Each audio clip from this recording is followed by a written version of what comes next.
मतलब हमारे पास इस तरह के काफ़ी रेफरेंस आते हैं और अभी रिसेंटली जो standing committee on labour textile and skill development है उसने भी अपनी रिपोर्ट में यह रिकमेंडेशन दी है कि पेंशन को बढ़ाया जाए और जहाँ तक मेरा मानना है इस पर गंभीरता से विचार हो रहा है।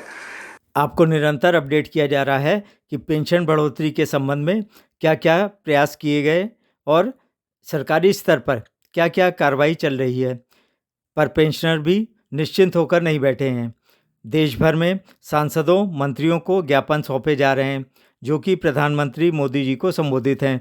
पेंशनरों को मालूम है कि अगर जरा भी ढिलाई हुई तो मामला ठप हो जाएगा। ईपीएफओ के अधिकारियों ने भी लाइव सेशन में स्वीकारा है कि पेंशन बढ़ाने की कार्रवाई चल रही है जो कि आगे आपको बताई जाएगी। इसी सब पर एक रिपोर्ट इस वीडियो में है और अगर आपने अभी तक पेंशन टेंशन फोरम के इस चैनल को सब्सक्राइब ना किया हो तो पहले सब्सक्राइब जरूर कर दें। आपको पहले के कई वीडियोस में बताया जा चुका है कि राष्ट्रीय अध्यक्ष कमांडर अशोक रावत जी ने सभी पेंशनरों से अपील की है कि वह यह सोचकर शांति से ना बैठें कि अब तो काम हो ही जाएगा, बल्कि देश भर में अपनी शक्ति का भरपूर प्रदर्शन संपर्क अभियान चलाकर करें। राष्ट्रीय महासचिव वीरेंद्र सिंह राजावत जी ने वरिष्ठ राष्ट्रीय नेताओं की सहमत से 16 जनवरी से एक सप्ताह का कार्यक्रम सभी यूनिट को दिया है, जिसमें प्रधानमंत्री मोदी जी को संबोधित पत्र जिलाधिकारियों के माध्यम से भेजा जाना है। उसी पत्र की एक प्रति जिले के सांसद से मिलकर देने का कार्यक्रम है ताकि देश भर में न्यूनतम पेंशन बढ़ने की आवाज़ प्रधानमंत्री के कानों तक पहुँचे। आजकल यही कार्यक्रम पूरे देश में चल रहा है। पश्चिम बंगाल के वारासात, नॉर्थ 24 परगना, हावड़ा, उत्तर दिनाजपुर, हुगली, अलीपुरदौर में जिलाधिकारियों और सांसदों को ज्ञापन सौंपा गया। छत्तीसगढ़ के राजनांदगांव, गोवा में नॉर्थ गोवा, साउथ गोवा में ज्ञापन दिया गया। हरियाणा के यमुनानगर, उत्तराखंड के हल्द्वानी, टनकपुर, मध्य प्रदेश के भोपाल, उज्जैन तथा ग्वालियर में राष्ट्रीय महासचिव वीरेंद्र सिंह राजावत की उपस्थिति में डीएम को ज्ञापन सौंपा गया। कर्नाटका के बागलकोट, बेल्लारी, सोंदूर और चायरा नगर में ज्ञापन दिए गए। गुजरात के भावनगर, पाटन, कच्छ, भुज, हिम्मतनगर और जामनगर में सांसदों और डीएम के माध्यम से प्रधानमंत्री को ज्ञापन दिए गए। उत्तर प्रदेश में जिलों और मंडलों में बैठकों का क्रम पिछले कई दिनों से जारी है। राष्ट्रीय नेतृत्व के निर्देश पर फर्रुखाबाद, औरैया, आगरा, उरई, बदायूं, पीलीभीत, बरेली, चंदौसी, मेरठ, कानपुर, बस्ती, संत कबीर नगर, आजमगढ़, रायबरेली में पेंशनरों ने सभा कर सांसद और जिलाधिकारी को ज्ञापन दिए। लखनऊ में रक्षा मंत्री राजनाथ सिंह के कार्यालय में ज्ञापन देकर दिल्ली भिजवाया गया। साथ ही डीएम लखनऊ ने ज्ञापन लेकर तुरंत प्रधानमंत्री कार्यालय को ईमेल किया। महाराष्ट्र में नांदेड़, धुले, शेरपुर आदि जगहों पर सांसदों और डीएम को ज्ञापन दिए गए। जालना में एक बड़ी सभा आयोजित हुई जिसमें जालना के सांसद कल्याण कालेजी और स्थानीय विधायक शामिल हुए। राष्ट्रीय अध्यक्ष कमांडर अशोक रावत जी के साथ साथ सुभाष पोखरकर, एसएन आम्बेकर, कमलाकर पांगरकर, बावड़े महाराज, शोभाताई आरस, आशा शेलके, कविता भालेराव आदि वरिष्ठ पदाधिकारी भी मौजूद रहे। कमांडर साहब ने दिल्ली में श्रम मंत्री और वित्त मंत्री के साथ हुई बैठक के महत्वपूर्ण पहलुओं को उजागर कर पेंशन वृद्धि की प्रबल संभावना बताई तथा पेंशनरों को आगाह भी किया। उद्देश असतो की पहिल्या आणि आंधळ्या सरकारपर्यंत आपला आवाज पोहोचवणे, बरोबर आहे का चूक आहे? आणि ते आपण केलं. आपण मुंडन आंदोलन केलं, भिक्षा मागो आंदोलन केलं, आपण अर्धनग्न आंदोलन केलं, दिवाळीच्या दिवशी उपाशी राहून आंदोलन केलं. आपण सगळ्या प्रकारची आंदोलनं केली. त्या ईपीएफओच्या ऑफिस समोर जाऊन 5000 लोकांनी त्याचा मड काढलं दिल्लीला. आपल्याला अटक झाली, खेचत नेलं, तुरुंगात टाकलं, पण आपण थांबलो नाही. कारण आपला उद्देश त्यातून कमिशन खाण्याचा किंवा लोकांना फसवण्याचा, वर्गणी खाण्याचा हा उद्देश आपल्या संघटनेचा नाहीये.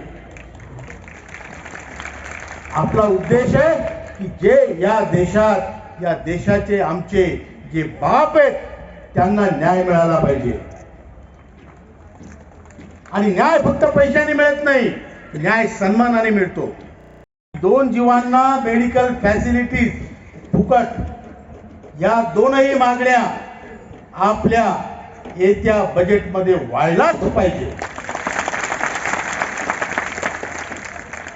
आणि तसे संकेत आहेत, पण आमचा आता कोणावरच विश्वास राहिलेला नाही. बरोबर का चूक आहे? कारण आमचं तोंड दूध पिऊन पोळलं, आता ताक पण आम्ही फुंकून पिणार आहे. बरोबर का चूक आहे? आणि म्हणून आपल्याला संघर्षासाठी तरीही तयार राहावं लागेल. मी मागे सांगितलं नांदेडमध्ये पण की आपण श्रममंत्र्यांच्या म्हणण्याप्रमाणे, फायनान्स मिनिस्टरच्या म्हणण्याप्रमाणे आपण आपली तलवार म्यानात टाकली आहे, पण पूर्ण म्यान केली का? पूर्ण म्यान केलेली नाही. जर आपलं काम झालं तर आपली तलवार म्यान करून त्यांच्या चरणाशी ठेवून नमस्कार करू. बरोबर? आणि जर काम झालं नाही तर तलवारीची मूठ आपल्या हातात आहे. खेचायला किती वेळ लागतो? तलवार खेचायला वेळ किती लागतो? ती तलवार खेचून पुन्हा संघर्षासाठी उभे राहू. कारण आपलं एक जीवन एकदा आहे आणि आपल्याला माहिती आहे, घरात बसून अपमानित होऊन सडत मेल्यापेक्षा आपण रस्त्यावर लढत मरू. बरोबर आहे का? तयारी आहे का? आणि ह्या तयारीनिशी आपल्याला कामाला लागायचं आहे. काम झालं असं समजू नका. काम झालं असं समजू नका. पानिपतच्या लढाईत मराठ्यांना वाटलं आपण जिंकलो, पण शेवटची रात्र बैलाची होती. बरोबर आहे की नाही? आपल्याला सुद्धा ती लक्षात ठेवावं लागेल. आपण जोपर्यंत आपल्या खात्यात 7,500 आणि महागाई भत्ता येऊन पडत नाही तोपर्यंत संघर्ष थांबणार नाही. सांसद कालेजी द्वारा भी पेंशनरों का पूर्ण समर्थन करते हुए उनकी मांगों को जायज ठहराया गया. कधी कधी असं म्हणतात ना, तुम्ही पण जरा जसं आता राऊत साहेबांनी घोषणा द्यायला लावल्या ना, तसं पाहिजे ताकद मनगटात. आता जे बिचारे घरात बसले पडले त्यांचा भाग वेगळा आहे. सरकारला जरा जागा आणायचं असलं ना तर केस रंगून ते होत नाही. बाल को काले करने से कुछ नहीं होता, उसको कुछ नादानियां भी करना पड़ती है. आता आले लाईनीवर. मला सांगायचं तात्पर्य इतकंच आहे, आपण सगळेजण एका आईची लेकरं आहोत. मला राऊत साहेबांचं एक स्टेटमेंट पटलं. आपण हा काही जातीचा आणि धर्माचा मेळावा नाही, हा श्रमशक्तीचा मेळावा आहे. आणि भारत निर्माण केलाय आणि त्यातले आम्ही सैनिक आहोत. आम्ही जे उड्या मारतोय ना राऊत साहेब, आज नव्या पिढीतले लोक, तुम्ही निर्माण करून ठेवलंय त्याच्यावर उड्या मारतोय. त्याच्या उपकाराची जाणीव, ते केल्याची जाणीव आमच्या पिढीला असली पाहिजे. हा आमचा ठेवा आहे, हे आमचं असेट आहे. आणि याच्याकडे पाहून आपण जर दूर गेलो तर निश्चितपणाने एक दिवस आम्ही काहीच गेल्याशिवाय राहणार नाही. जर आमचा इतिहास आम्ही विसरलो तर. म्हणून ही आई वडील आहे, यांना सांभाळण्याची जबाबदारी ही आमची आहे. सरकार म्हणून आपली आहे. मग ते सरकार कोणत्या पक्षाचं आहे त्याला महत्व नाही. दोष हा सिस्टम मधला आहे. दोष तुमचा नाही, दोष सरकारचा नाही, त्या सिस्टमचा दोष असतो. करण्याची इच्छा खूप आहे, फक्त सध्याची अशी परिस्थिती आहे. बजट आने तक यह सभाओं और प्रदर्शनों का सिलसिला देश भर में जारी रखकर पेंशनर माहौल गरमाए रहेंगे. इसकी इंटेलिजेंस की रिपोर्ट भी रोजाना ऊपर तक भेजी जा रही होगी, जिससे सरकार पर निरंतर दबाव बना रहेगा.